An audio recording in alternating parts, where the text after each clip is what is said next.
Welcome to your White House briefing.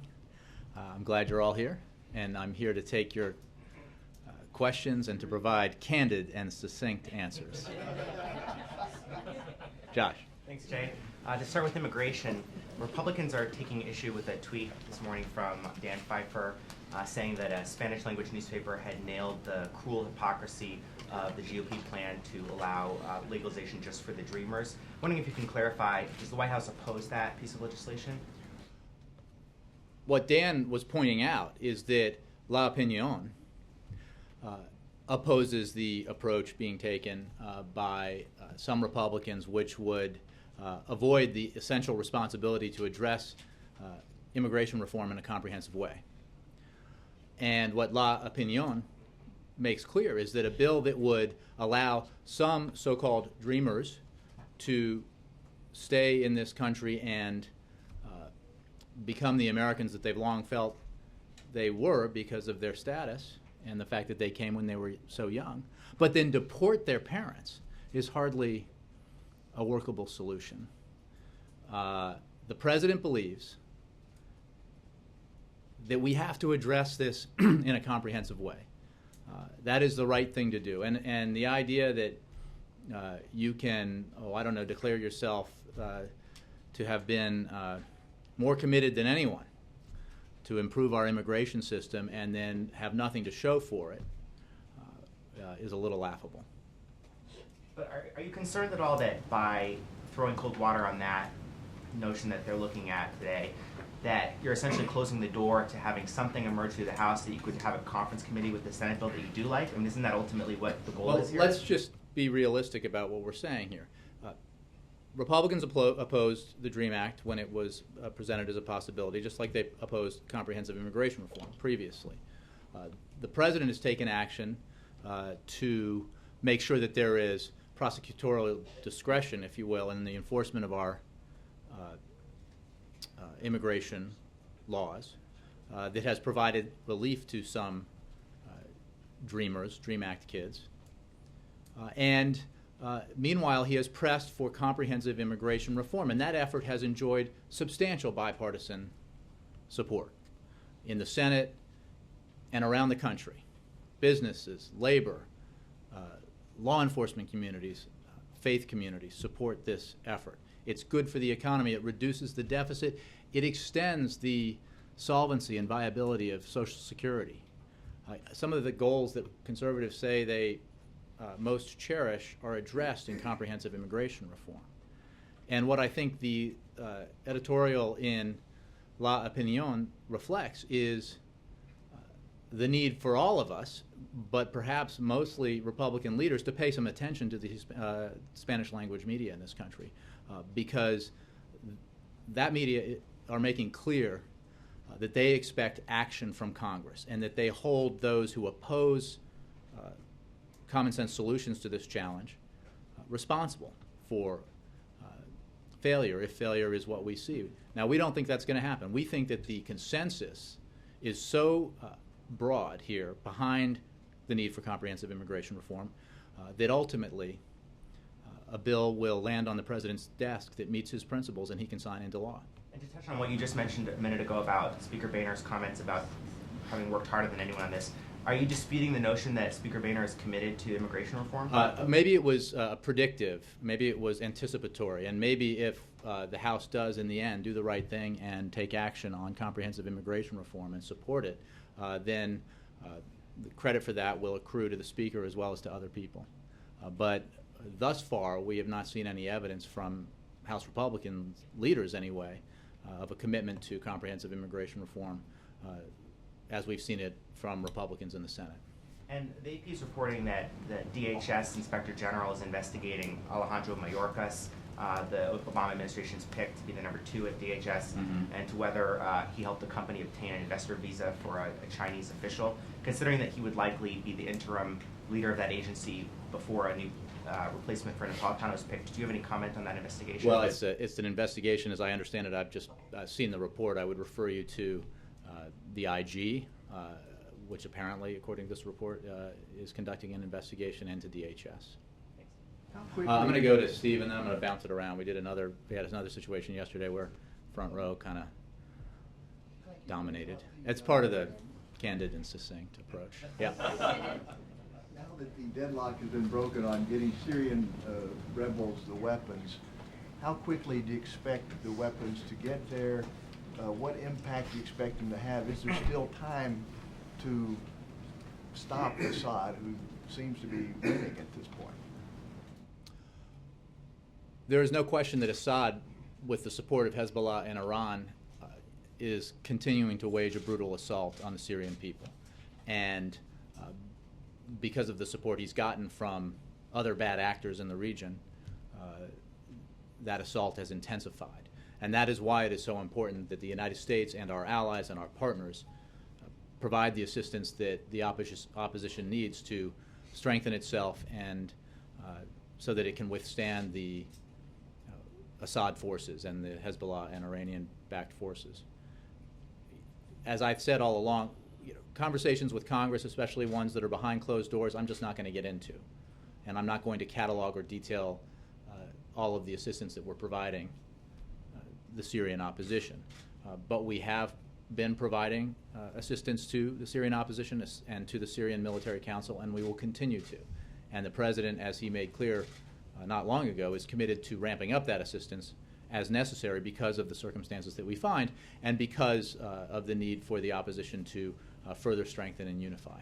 But are there any concerns that it's coming too late, that Assad may just win the thing? Well, as I said the other day, I mean, Assad will never control Syria again, will never rule Syria again, and it is our firm position that the Syrian people will not allow and we will not abide Assad as leader of Syria into the future. The transition has to be a post-Assad transition.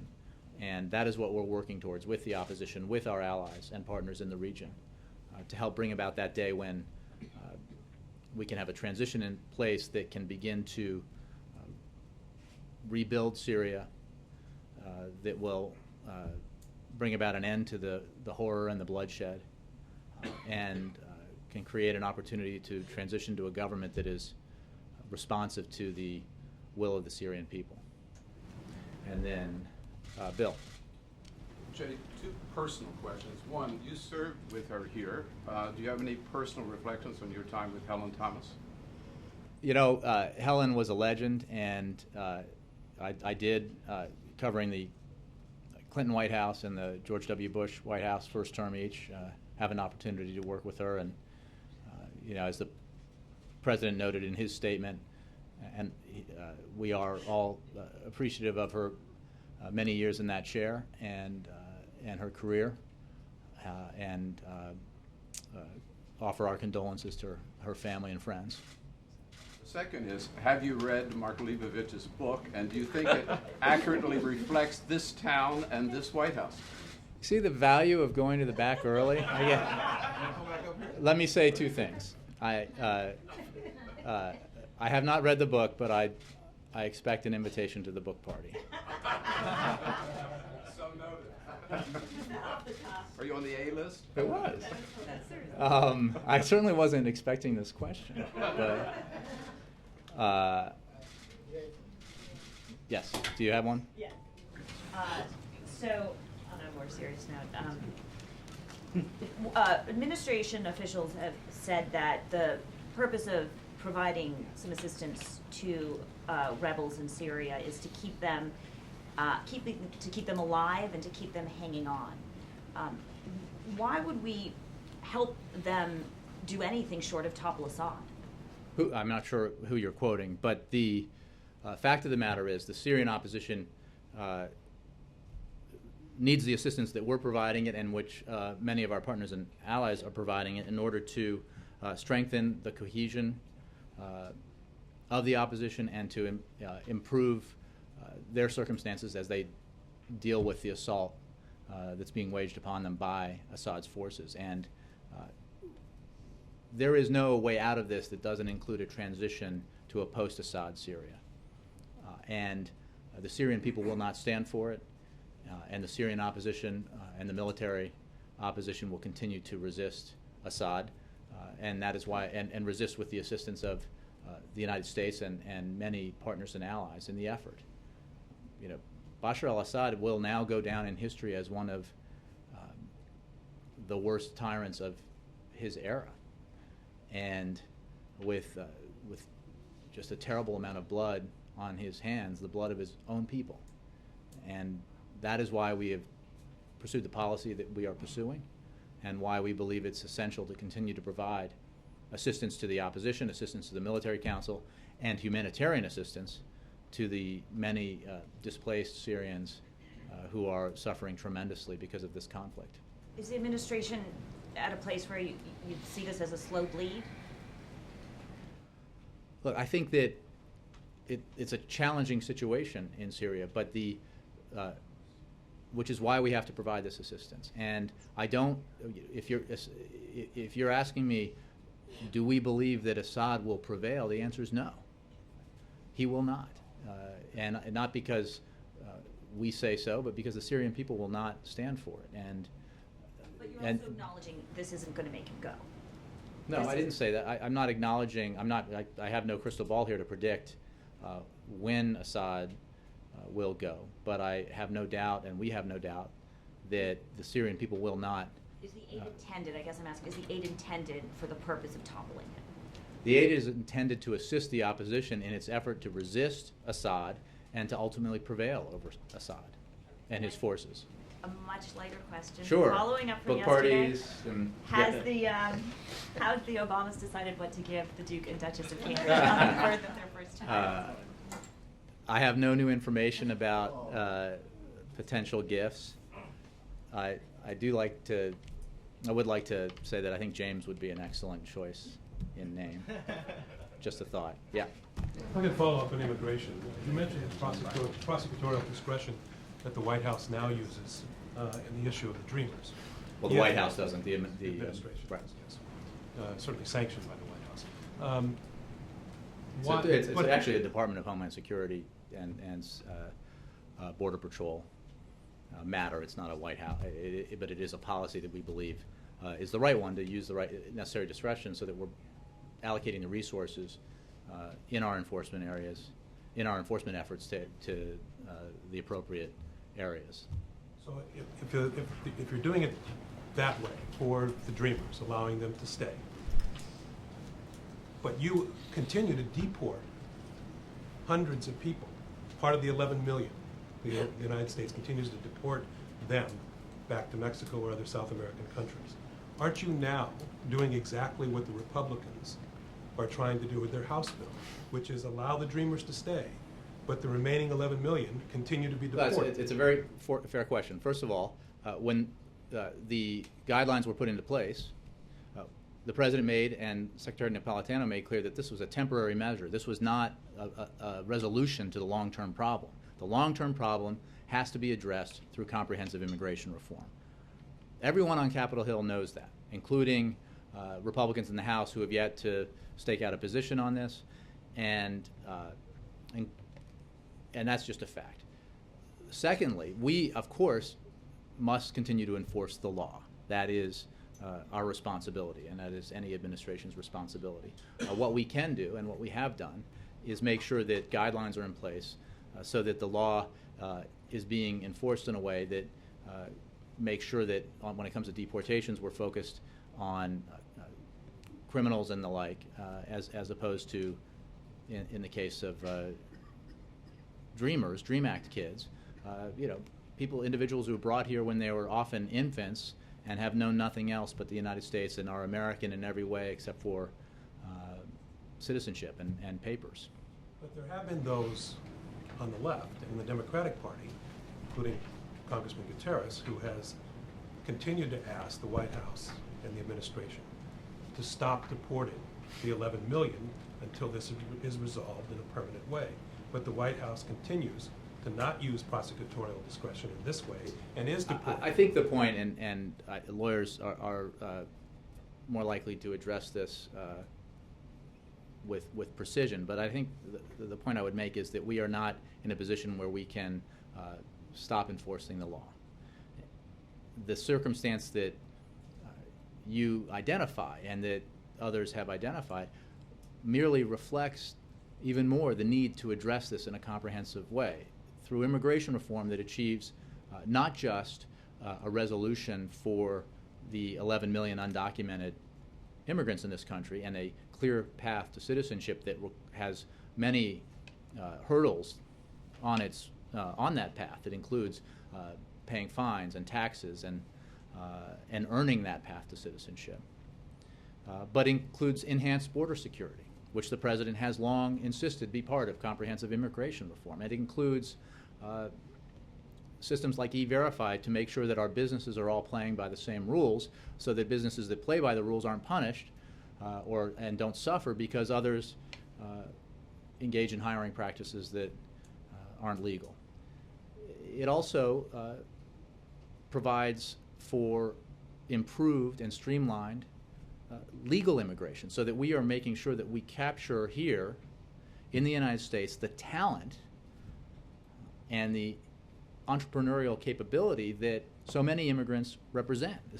We have that situation in this country where brilliant young immigrants come to this country, study in our universities, and want to start businesses here or do research here, and face obstacles to doing that, and they take their ideas and their talent to other countries. And there are remarkable studies that show that the disproportionate share that new immigrants or the sons and daughters of immigrants represent when it comes to creating new businesses in this country. So we need to harness that for the sake of our economy. So it is that whole picture that is so important to look at, and that's why we're pressing ahead with the need to pass comprehensive immigration reform with the strong support of the business community and the strong support of the labor community and the strong support of the faith community and the strong support of the law enforcement community and so many others outside stakeholders who believe and know that this is the right thing to do. Let me just try one more time. Sure. Okay? But there are those who would argue with the deportations that this doesn't make sense, that the administration which supports having the 11 million come out of the shadows is now deporting some of those 11 million. How are those We have to enforce the law, including, obviously, deporting criminals and others, and that's what we're doing. We do have in place prosecutorial discretion so that we're using our resources wisely in enforcing the law.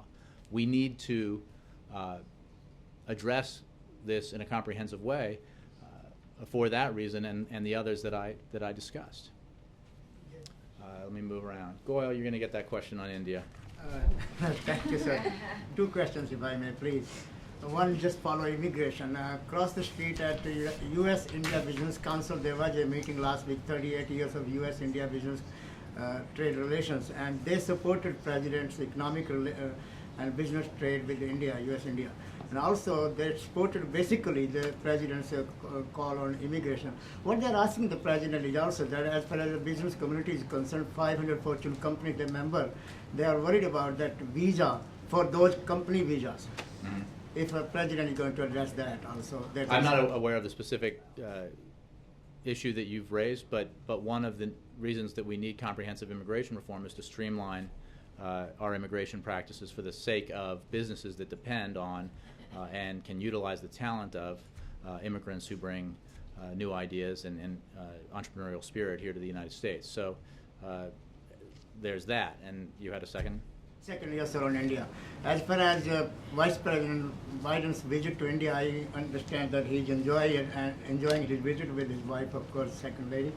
My question is that if he's carrying a special message from the President, and if he's carrying also any letter to invite the Prime Minister of India to the White House in September, and finally, when the President is going to take the First Family and the First Lady to the Taj Mahal, which he missed last time during his visit to India. I hope if they go, they take me, because I've never been, and I'd like to go. So I have no announcements on travel or invitations. I can say, as you've noted, that the Vice President and Dr. Jill Biden are currently on a 6-day trip to India and Singapore. And the answer to your question about the message that the Vice President is carrying to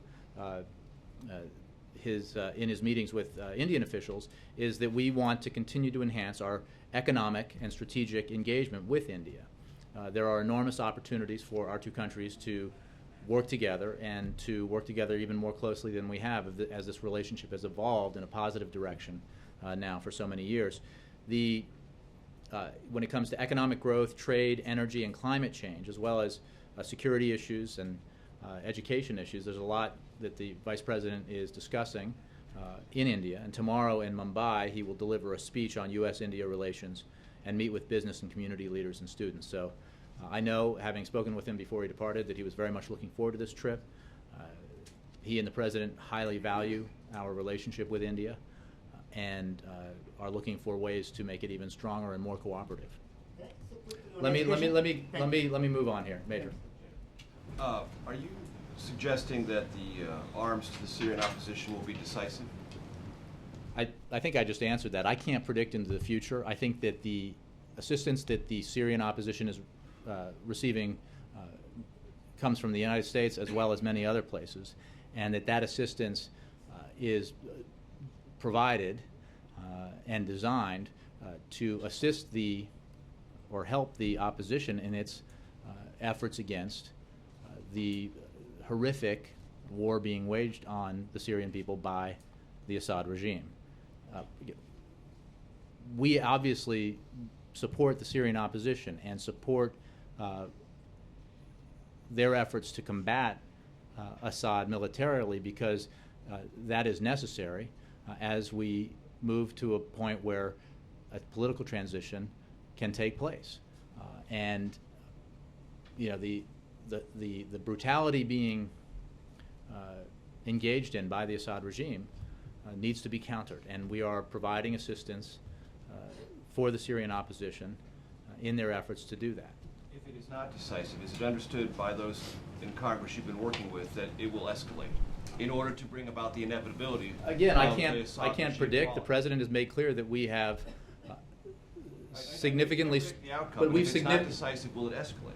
Well, again, I can't predict, but I can note and deduce from the way that we have steadily increased our assistance to the Syrian opposition as that opposition has become more unified and strengthened, that the President's commitment will continue. And you know, he believes we need to continue to step up our assistance because of the imperative that Assad not be allowed to you know, essentially murder an entire nation. We are in this until he falls, in other words. Well, I think that the opposition, it's not us. We're not alone here. We are supporting an opposition here, and we're supporting an opposition together with many allies and partners who cannot abide what Assad has done in his country and to his people.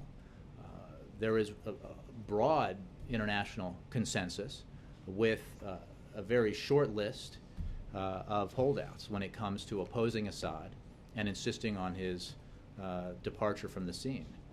Unfortunately, those holdouts have prevented the passage of United Nations Security Council resolutions, but they have not prevented us from working with other partners and allies in providing assistance to the Syrian opposition. I've been gone a few days. The last time Welcome I was back. here, thank you, you extracted from the House Republican private conference some generally positive assessments that they said they needed to get something done, and you thought that was a generally good sign. As I said, I've been away a few days. It now sounds like you're more pessimistic about their approach, their methodology, and what it's going to result in. I don't mean to sound more pessimistic. I was responding to some statements that had been made. The White House set that in motion by highlighting this La Opinion editorial and taking a pretty aggressive stance We're not going to shy away from our support for comprehensive immigration reform, and we're going to press that, and we will not be alone in pressing that, as you have noted, and others have seen. What remains the case is that even House Republican leaders have acknowledged that they have to take action on this issue. And action, in our view, needs to be comprehensive. And that is a view that is shared, again, broadly across the country by Democrats and Republicans. It's shared by a bipartisan majority, a significant bipartisan majority in the Senate. It's one shared and pressed and espoused by the business community and the labor community, the law enforcement community and the faith community. And there's a reason for that. Because of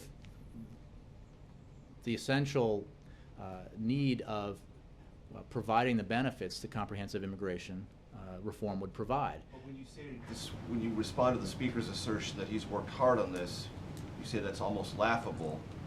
Does that create a climate where it doesn't sound like I you're guess pessimistic let and me mocking what re- I was saying that in connecting it to another issue. I would simply say that I hope that's the case. That when we emerge from this process, House leaders in the Republican Party will be able to claim rightfully that they helped bring about passages of a very significant piece of legislation that comprehensively reforms our immigration system and provides the deficit reduction and the productivity increase and the wage increase that the Senate bill would provide, as analyzed by CBO and others, and that would make sure our businesses are all playing by the same rules, make sure that our border security is further resourced and enhanced, and make sure that 11 million undocumented immigrants here are provided a path to citizenship. Ann. Thank you, Jerry. As the president writes these economic speeches that are coming up, he says, for the next couple of months, is he going to address the burden on middle-class families of the steep increase in gasoline prices and what it does to the economy? And has anybody at the White House asked the State Department what's taking so long on the Keystone XL decision?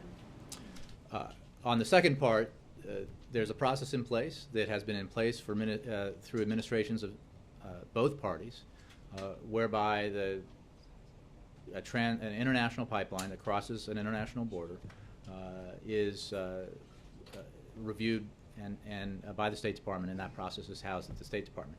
The delay that we've seen thus far was precipitated by actions taken by Republicans in Congress, as you know. So I don't have any updates on that process. I would refer you to the State Department.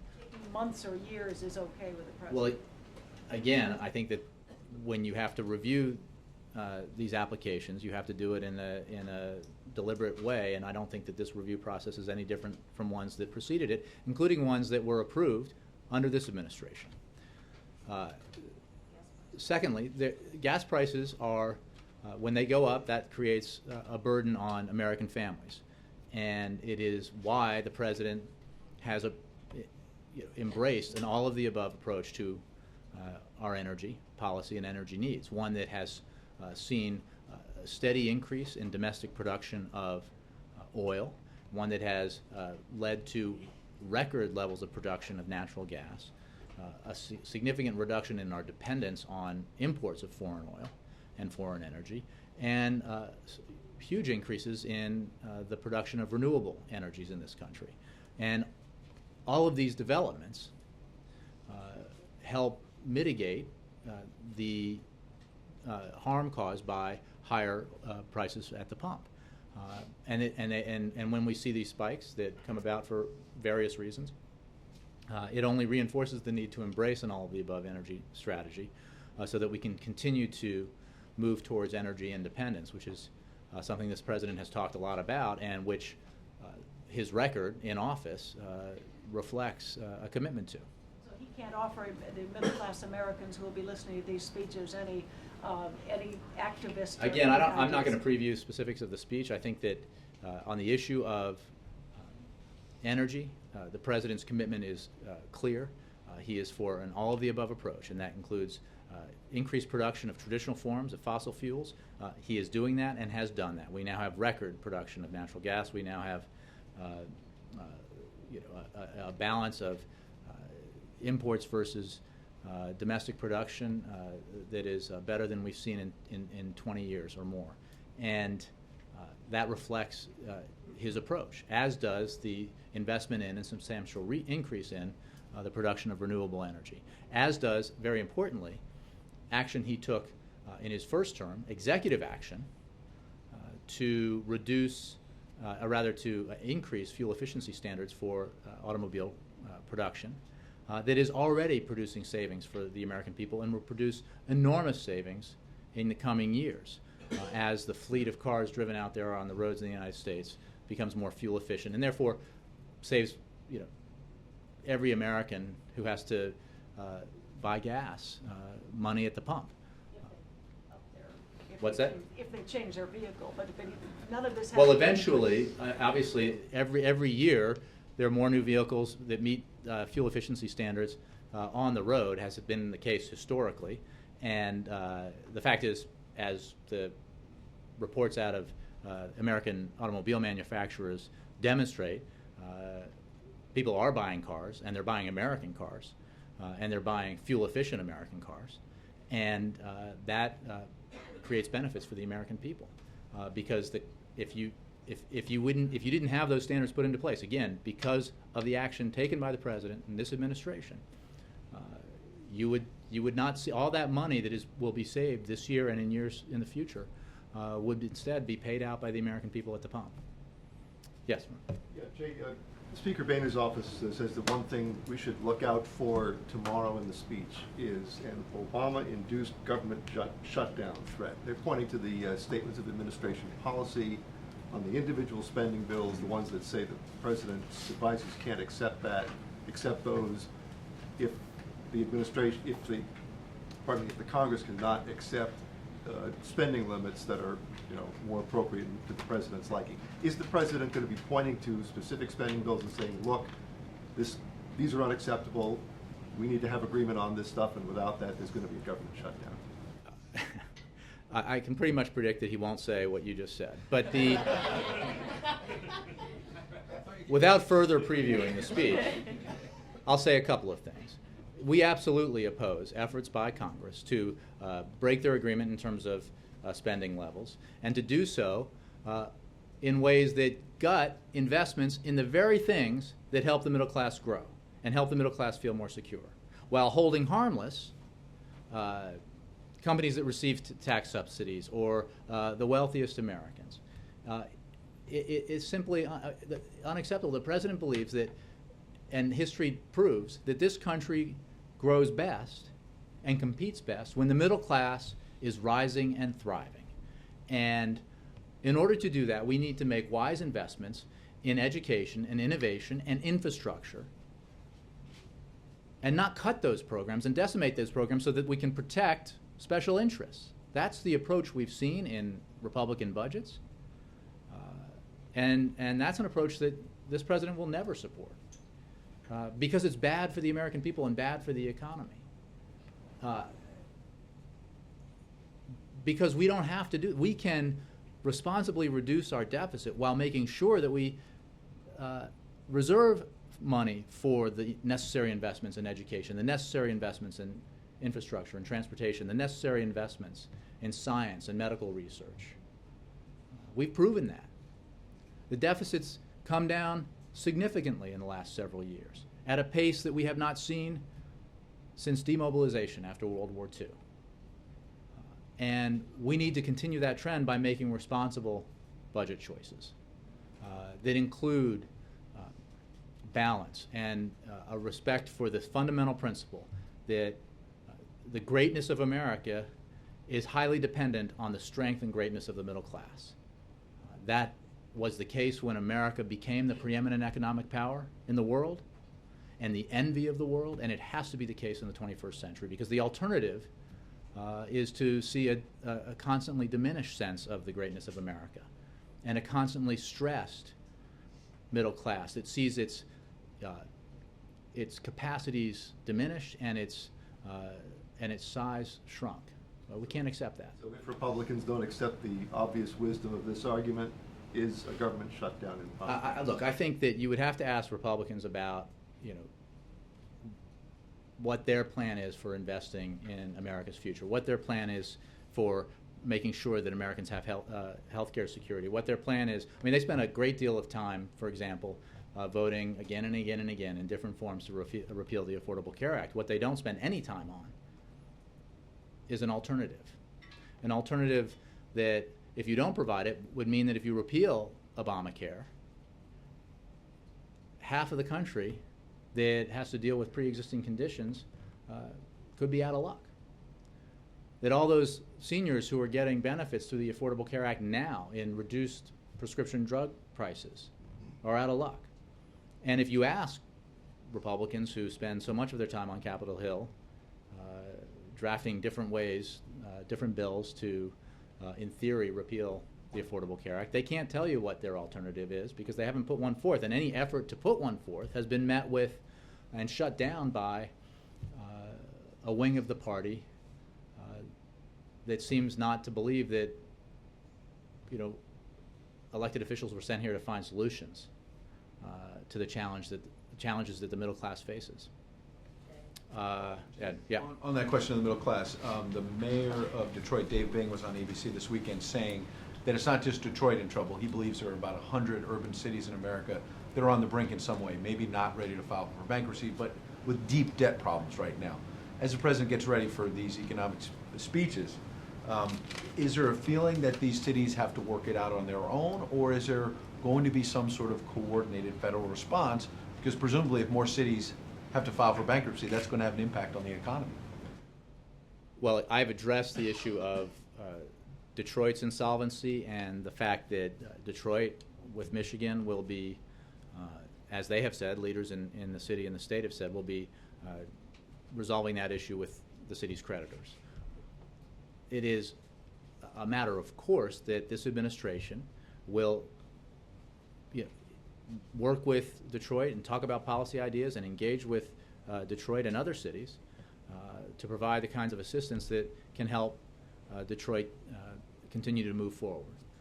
But if your question is basically a version of the question but expanded that we've had for the past several days, and my answer hasn't changed, which is when it comes to the matter of the city's insolvency, that has to be resolved by local leaders and creditors. When you say the federal government can provide assistance, is assistance another word for a bailout, or are you closing it? It is absolutely not, and the kind of assistance that we have provided to cities that, in terms of creating investment opportunities or dealing with blighted neighborhoods, and that's the kind of assistance that we've been providing through different programs since the Great Recession was in full bloom, and we've provided an enormous amount of assistance to urban areas across the country to deal with some of the problems that were, if not created, greatly exacerbated by the Great Recession. So we can say you're closing the door on a federal bailout for Detroit or any other major city. Well, I think I've said again, and I'll say it for the third straight day, that the administration agrees with what leaders in Michigan and Detroit have said, which is that the issue of the insolvency that Detroit faces has to be resolved by. Well, as anyone, they may not be able to work that out. They have deep debt problems. Well, are you they closing have the that. door That on is a for the. bailout? We have no plans to provide the kind of assistance you're talking about. The city has to, and the state have to work that out with the city's creditors. And what do you say to labor union leaders who will say, well, wait a second, the federal government, starting with the Bush administration, continued and then winded down by the Obama administration, bailed out the big banks. You've now got union workers, auto workers in Detroit who might lose their pensions. If the federal government helped the banks, why don't they help? Ed, I think that I've been clear about what our position is on the issues, the insolvency issues that Detroit faces. We will, of course, work with Detroit and have engaged with Detroit from our administration, and will continue to as it moves forward and deals with the challenges that face it. And that is true of other areas that might be under stress. But on the question that you raised, I think I've made pretty clear what our answer is. Yes, Chris? Jay, thanks. There are reports that Edward Snowden might get his travel documents in Russia any day now, possibly as early as Wednesday. Is that the administration's understanding? And in light of that, have there been recent conversations between President Obama or other senior administration officials and Russian officials? I have no new understanding about those reports. I would simply say that our position is the same as it has been, which is that we believe Mr. Snowden ought to be expelled and returned to the United States, where he faces felony charges, and that there is ample legal justification for that, and precedent in terms of cooperation with Russia in the law enforcement arena that would allow for that. But I have no new information on his disposition, if you will. And while I am confident that conversations are ongoing between the administration and the Russian government on this and many issues, I don't have any White House conversations to read out. And is the president still traveling to Moscow? As I've said, the president intends to travel to Russia for the G20, and we have no further announcements to make beyond what we've said in the past about that travel.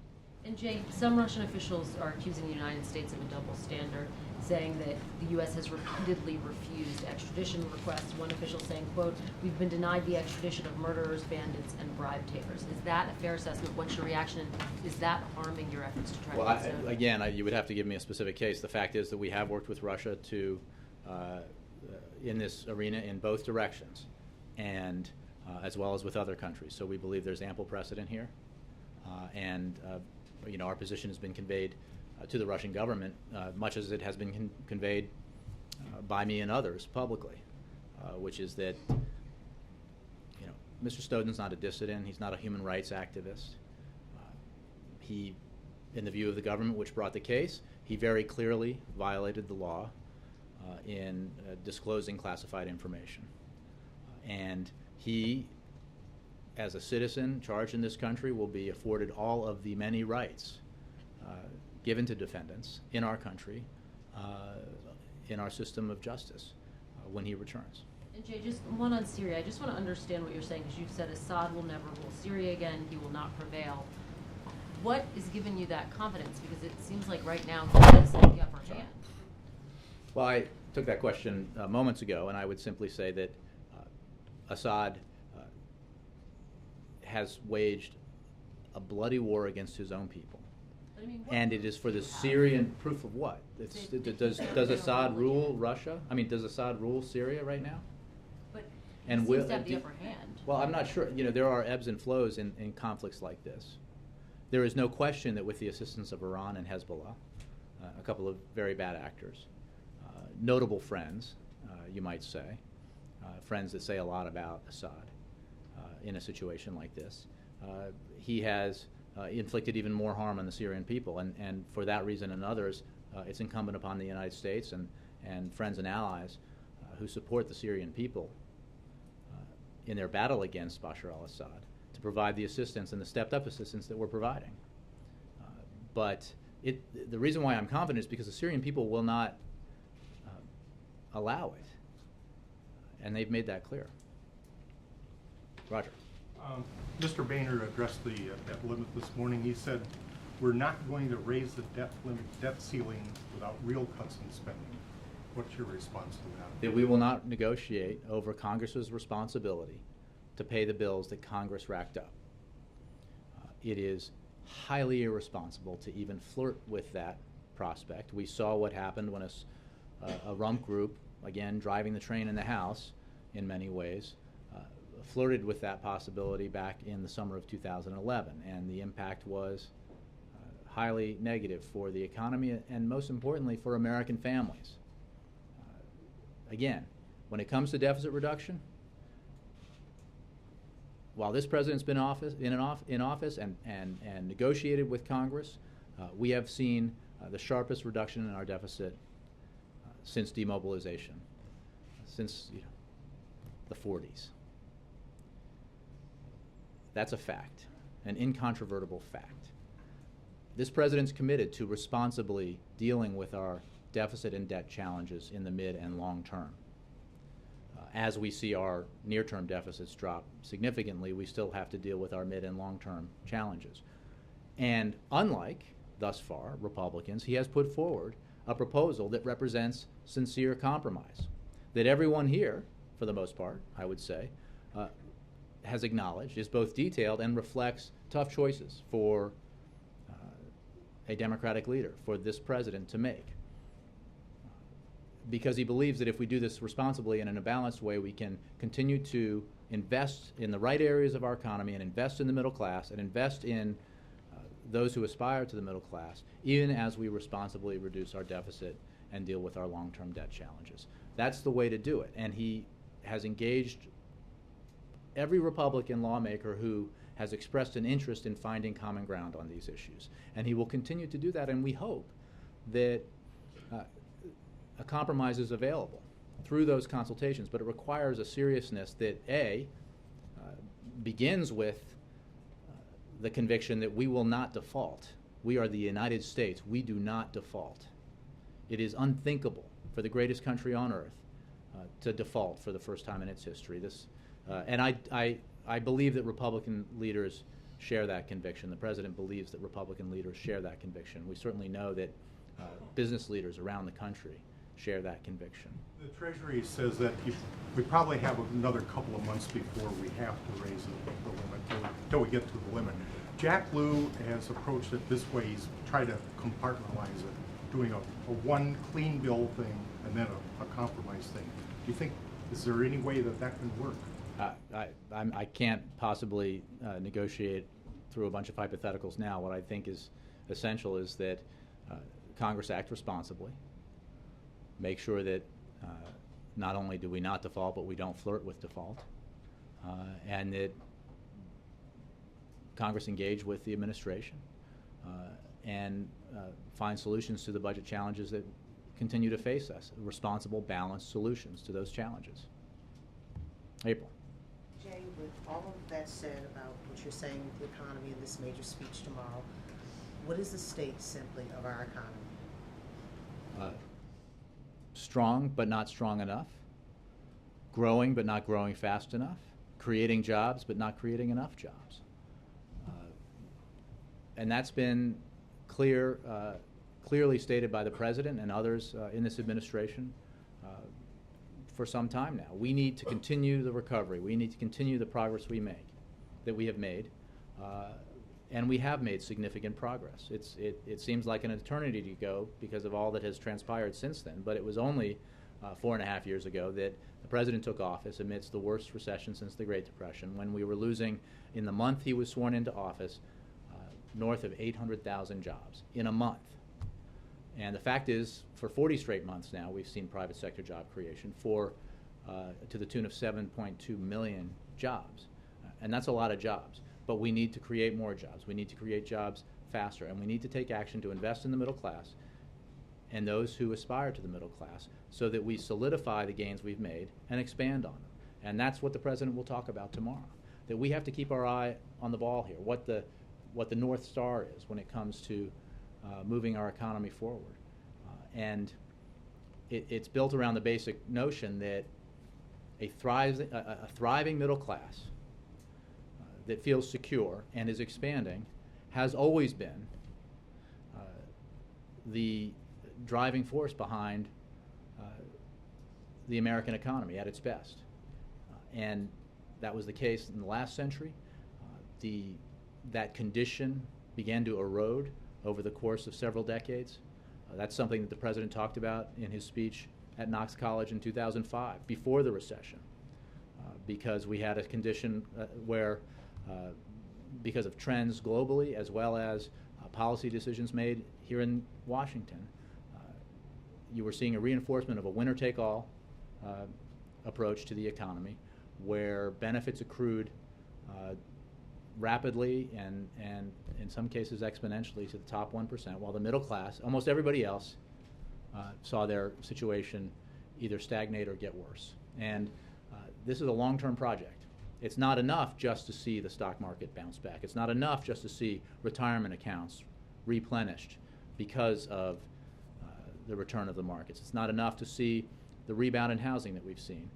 It's not enough to see even the 7.2 million jobs that we've seen created. We need to do more, and we need to make the right policy choices so that the middle class feels like they're getting their interests addressed here in Washington, as opposed to ignored through policies that only do harm to the middle class. So it's a long-term project. Will there be any absolutes for the middle class in this speech tomorrow?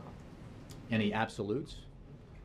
An absolute focus on the middle class and an absolute commitment to expanding the middle class. Okay. Cheryl? No, wait a minute. And also Thursday, the president goes to Florida, Jacksonville, Florida, at a time when Florida's in the news.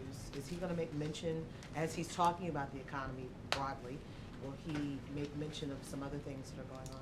Well, the trip is meant to focus again on the economy, to build on the president's speech tomorrow. So I think that will be the focus. I would simply say that, the president's still working on the speech he's giving tomorrow, so I don't have any more details about future speeches. Cheryl. If I can ask, Senator McConnell was just on the floor talking about comprehensive tax reform. Will the president, as part of his economic speeches, either tomorrow or in his series, Is he still interested in tax reform, and is that something he's going to? Without previewing this speech or the others, I would simply say that the President has long been committed to tax reform. What he is not committed to when it comes to individual tax reform is an effort by some Republicans to undo, while sticking it to the middle class, the improvements in tax fairness that were achieved through the debt ceiling negotiation. You know, that won't do. That's not the kind of reform that the middle class is looking for. But broadly, of course, and he's made that clear for a long time now. Thanks, Jake. Anita, last one. A few times over the last few days, including Dan's email on Sunday night, there's been sort of a reference, you might have even said it earlier today, about sort of taking our eye off the ball, that we have to go back to the economy as you're talking about these speeches. Where does that sort of leave immigration? Does that sort of get Congress off the hook a little bit, that they can, you know, the number one thing is the economy? I mean, you're asking the House to take this up, so doesn't that take the pressure off them a little bit? And before you say Sure. it's part of... No, I understand it's a fair question. Yeah, but you're going to say immigration's part of the economy, and I understand that. But the speeches in the next couple, because you said that last time, the speeches the next couple days, as you all have indicated, are going to be much broader than one little piece of immigration. So you understand my question. Just trying to understand how that fits in. The President will make clear that we need to return our focus here in Washington to the issues that matter most to the middle class and that are so essential to growing and expanding the middle class and making the middle class more secure. He will note, as I have and others, that of course there are other things that we have to focus on. But what has been lost in some regards because of real issues that we've had to deal with, including overseas, but also because of some phony scandals that have captured the attention of many here in Washington, only to dissipate. You know, there has not been enough attention paid, in the President's view, to this central idea that we here in Washington ought to be doing everything we can to help the middle class and provide it with the tools it needs, and those who aspire to the middle class the tools they need to move forward and gain ground in this economy. So that's what you'll hear from him. But we will not let up in our push for immigration reform. It is a huge priority for the President. It's an essential priority for the country. And it is an economic issue that once, if it is passed and signed into law, will provide the many economic benefits, micro and macro, that have been described by independent analysts as well as by us. So it's very much a piece of the President's economic strategy, although I accept that it is also unique as a pursuit here, a legislative pursuit, and we will continue to work with the House and with stakeholders to make sure that we get that done, because it's in the interest of the country and in the interest of both parties, in our view. Thanks very much.